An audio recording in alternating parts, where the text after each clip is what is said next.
آتے ہیں ماہ مبارک کی برکات کا سلسلہ بھی کچھ یوں ہے کہ عرش کہتا ہے اللہ کی بارگاہ میں عرض و گزار کرتا ہے، زمین کا کہے، زمین کا ذرہ ذرہ اللہ کی بارگاہ میں فریاد وہ ہوتا ہے کہ مولا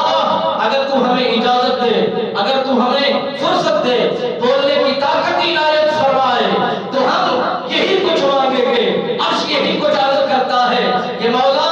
اگر تو ہمیں بولنے کی اجازت دے اور مانگنے کی فرصت عطا فرمائے تو ہم یہی کچھ اس ماہ مبارک میں مانگیں گے۔ جو تیری عبادت کر رہے ہیں، جو تیری ریاضت کر رہے ہیں، جو تیری تسبیح بیان کر رہے ہیں، جو تیرے سامنے سر جھکا کر رکوع میں کھڑے ہیں، جو سجود میں ہیں، جو اذکار میں ہیں، جو کلام الہی کی تلاوت میں ہیں، اگر ہم سے تو پوچھنا چاہتا ہے تو ہم انہی کے لیے دعائے کلمات بولتے ہیں، انہی کی بخشش کی دعا مانگتے ہیں اور ان کے لیے آراستہ ہونے کی دعائیں مانگتے ہیں، ان کی صحت یابی کی دعائیں مانگتے ہیں، کیونکہ یہ تیری مخلوق اتنا لاجواب مخلوق ہے، جب بھی اپنی آنکھوں سے انسان